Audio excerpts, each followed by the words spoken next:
नमस्ते। मैं श्री विवेकानंद विद्या मंदिर के आचार्य निर्मला साहू आज के ऑनलाइन क्लास का स्वागत करती हूँ। आज मैं चौथी क्लास का सेकंड चैप्टर चीनू चिंटी पाठ पढ़ाऊँगी।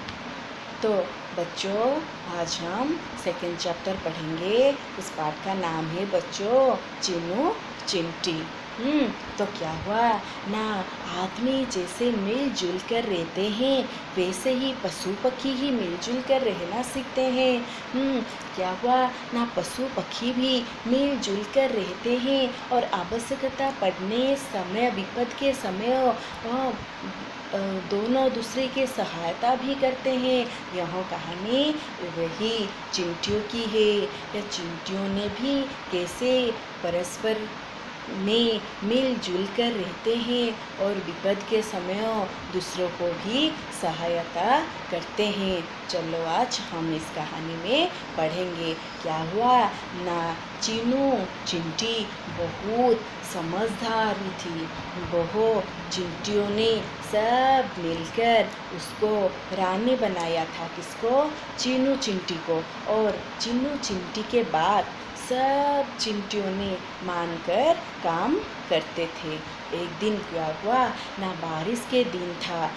बारिश के दिन आ गया तो चिंटियों ने, रानी चिंटियों ने क्या किया ना, एक सभा बुलाई। तो उसकी बात सुनकर सब चिंटियों ने इकट्ठा होकर बैठे और एक बड़ा सभा हुई। सभा में रानी चिंटी ने कहा, मेरे दोस्तों, अब बारिश के दिन आ गए हैं, चलो हम बारिश के दिन के लिए कुछ खाद्य क्या करेंगे ना, संचित करके रखेंगे जो कि सारा बारिश का दिन काम आएगा। तो रानी चिंटी की बात सुनकर सब चिंटियों ने मिलकर भोजन इकट्ठा करने के लिए बाहर गए। तो सब चिंटियों ने जब भोजन जुटाने के लिए, इकट्ठा करने के लिए बाहर गए तो वहाँ पर एक चिंटी, उसका नाम है रोमी चिंटी। रोमी चिंटी ने उदास होकर बैठा था। तो रानी चिंटी ने इसके पास गई और कहा, क्या हुआ दोस्त, तुम इतना उदास होकर यहाँ पर क्यों बैठे हो? उसने देखा कि रोमी चिंटी के पैर पर क्या हुई ना, उसके पैर पर आघात लगी है, चोट लगी है। तो उसने कहा, रानी चिंटी, मैं भोजन इकट्ठा करने के लिए नहीं जा पाऊंगी। मुझे लगता है बारिश के दिन भूखे ही रहना पड़ेगा। ये कहकर रोमी चिंटी ने उदास हो गया। तो रानी चिंटी ने कहा, तुम उदास मत हो, मैं तुम्हारे लिए भोजन इकट्ठा कर लूँगी।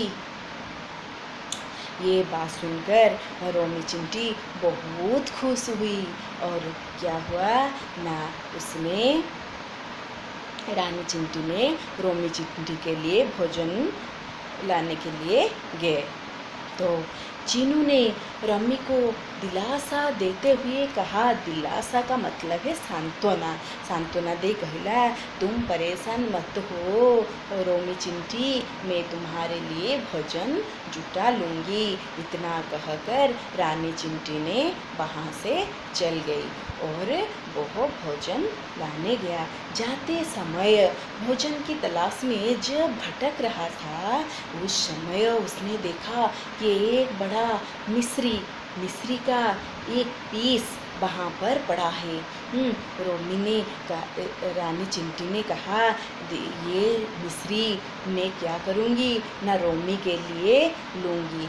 तो बारिश के दिन वो ये खाकर इसका दिन चला जाएगा।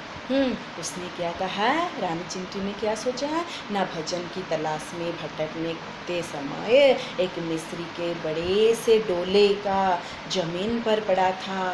बड़ो पीस गुड़े मिस्री खंडो जमीन रे पड़ी थिला। चिन्नू क्या ना सोचने लगी, यदि यहाँ मैं रोमी के लिए ले जाऊंगी तो काफ़ी दिनों के लिए उसे भोजन की परेशान नहीं रहेगी। इसीलिए वो क्या मिस्री की डोली को उठाया, लेकिन वो उसे हिला नहीं पाया। कितना कोशिश की, उसे बिल्कुल भी हिला नहीं पाया। बास आम आज ये पढ़िले, आज ये रखा, काली पुणी तार नेक्स्ट बाकी अंश पढ़ी नवा। आम ए बुझिले पिले मनीष हो पशुपक्षी कहतु समस्ते कौन करती ना परस्पर को विपद समय रे सहायता करती। आम सब बेले मिलजुल कर आमर सांगसाथी मान सहित मिलमिशि चलवाई चेष्टा करवा। विपद समय रे आम समस्त को साहाय्य करवा, आ विपद समय रे आम अन्य मानक ठारू साहाय्य भी नहीं परिबा। बस बाय।